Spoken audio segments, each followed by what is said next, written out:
In the 1970s, I had already been in Colombia for over 10 years, and I had the opportunity to live in an emerald mine, in the most famous emerald mine in the world, which is called Musu Emerald Mine in the department of Boyacá. This mine, in those days, those mines all belonged to the Colombian government. And there was one person, he was the richest man in entire Colombia, and one of the most famous rich people in the world. His name was Victor Carranza, and he was the Tsar of the Emerald. Everybody knew him as the Tsar of the Emerald, or the biggest emerald dealer in the whole world. And he had managed to get a renting contract on the Musu mines. So to make it clear, it belonged to the government, but it was out for rent, and you needed to be very influential and very rich to get a renting agreement to explore the mine and get emeralds to export them, to sell them, and so forth and so on. So I was lucky enough to be there for a while, live there for a while, and work with these people, and more than everything else, to join them and get some experience how you live in Colombia in such an environment. I was young, I was adventurous, and it was very appealing to me.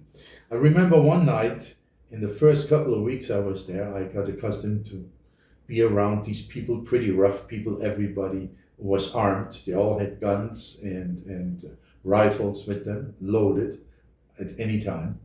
And at night, when work was over around 5 o'clock in the afternoon, they stopped work in the mine, and everybody came to the camp, sat down, took a shower, had something to drink, ate something. And then for the evening, there was mostly men, practically 100% men. They all sat around and played cards, chess, talked with each other, had discussions, and lots of drinking. That was the custom.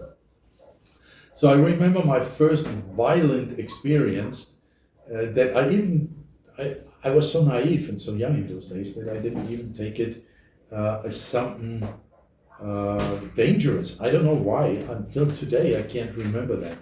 So anyway, we were sitting all on the table. It was approximately 25, 30 guys sitting on the table.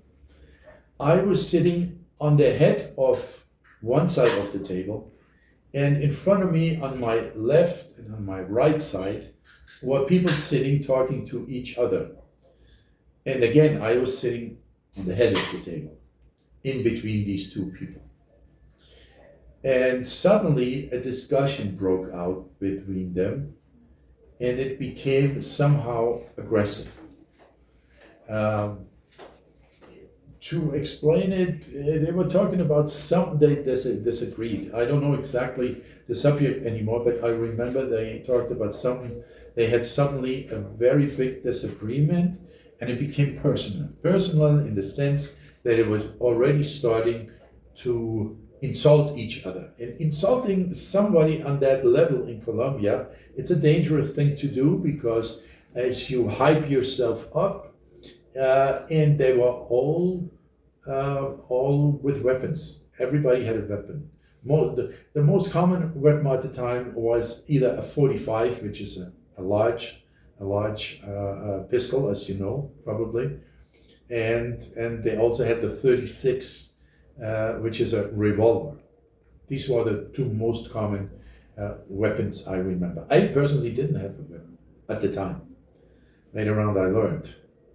As I saw, as these two guys were starting to get at each other, I saw that a lot of the people got off the table, and I kept sitting. I kept sitting there.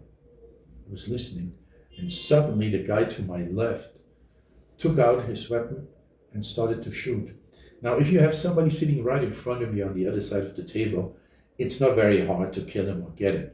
So he obviously did not point his gun in the middle towards the guy, because there was maybe, say, a meter away from him on the other side of the table, very short. He could have killed him in a second. He didn't want to kill him. He just wanted to shoot, pass by him, which he did. And the next guy did exactly the same thing. He also shot, not trying to hit the guy in front of him, but to scare him. And suddenly, both of them started at the same time shooting, but not shooting at each other, but shooting by each other. And I sat there, and while the table was empty, only these two guys kept sitting, and I kept sitting on the head of the table. And when they had shot on several occasions, suddenly to each other, I felt in behind my neck somebody with a strong hand pulling me off, trying to pull me off the table, and clapping me in my face. It was my friend Jorge Acero, the guy that had brought me to the mines at the time. And he said, "You idiot, didn't you see that everybody got up? Why did you keep there still sitting there? Why didn't you react? Thanks God you didn't move and you kept stiff sitting there. Because that's probably what saved your life. Next time, you get up when everybody gets up."